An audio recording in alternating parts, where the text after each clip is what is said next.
Help us become saints. Mabiyayang araw ng Huwebes, kapanalig, ipinagdiriwang po natin ang kapistahan ng pag-akyat sa langit sa mahal na Birheng Maria.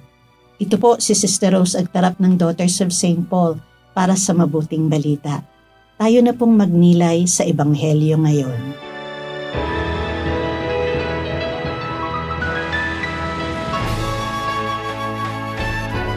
Nagmamadaling naglakbay si Maria papunta sa isang bayan sa mataas na lupain ng Juda.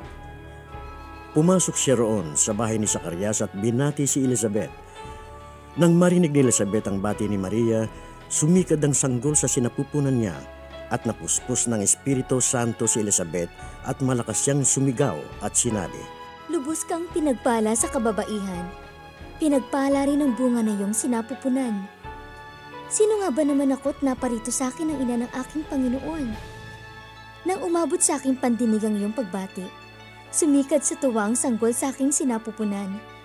Pinagpapala ang naniniwalang magaganap ang mga sinasabi sa kanya ng Panginoon."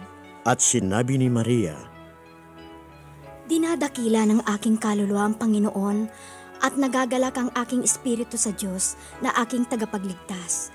Dahil isinasaalang-alang niya ang baliwalang utusan niya, at mula ngayon, ituturing akong mapalad ng lahat ng saling lahi. Dakila nga ang ginawa sa akin ng makapangyarihan, banal ang kanyang pangalan. Patuloy ang kanyang awa sa mga salit-salin lahi para sa mga may pitagan sa kanya. Ipinakita niya ang lakas ng kanyang bisig, ipinagtabuyan ng mga taong may mapagmataas na balak. Pinatalsik niya sa luklukan ng mga makapangyarihan, itinatampok naman ang mga baliwala. Binusog niya ang mabubuting bagay ang mga nagugutom at itinaboy namang walang-wala ang mayayaman. Nilingap niya ang Israel na kanyang lingkod. Inalala ang kanyang awa ayon sa ipinangako niya sa ating mga ninuno, kay Abraham at sa kanyang angkan magpakailanman." Mga 3 buwan na natili si Maria kasama si Elizabeth at saka nagbalik sa kanyang bahay.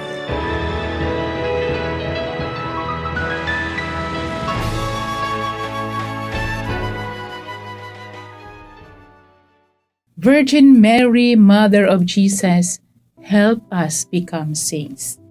Ito ang dasal na unang tumimo sa aking puso nang pumasok ako sa Daughters of St. Paul.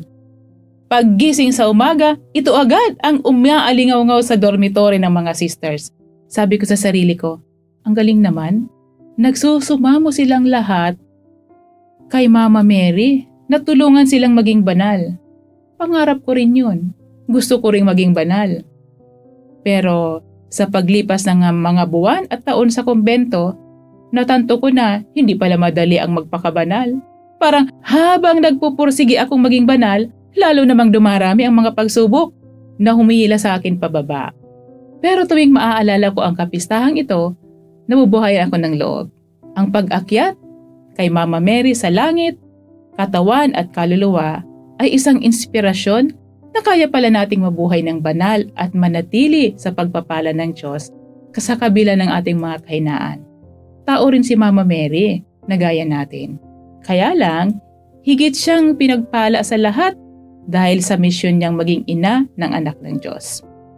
May misyon din ang bawat isa sa atin dito sa mundo at magagampanan lamang natin ito ng lubos kung tayo'y mananatili sa grasya at pagpapala ng Diyos. Hindi ba't nakaka-inspire pagnilayan na balang araw, susunod din tayo sa Kanya? Kapag nagampanan na natin ang ating misyon dito sa lupa at namuhay sa ilalim ng grasya ng Diyos, ay tiyak na sa langitin ang ating punta. Kaya hingin natin ang panalangin at paggabay ng ating inang si Santa Maria upang mapagtagumpayan natin ang pagsubok na dumarating sa ating buhay. Malampasan sana natin ang mga ito at manatili nawa tayo sa piling at pagpapala ng Diyos hanggang sa ating huling hininga. Mga kapanalig, suportahan po ninyo ang aming misyon. Subscribe, like, and follow po lines sa aming social media accounts.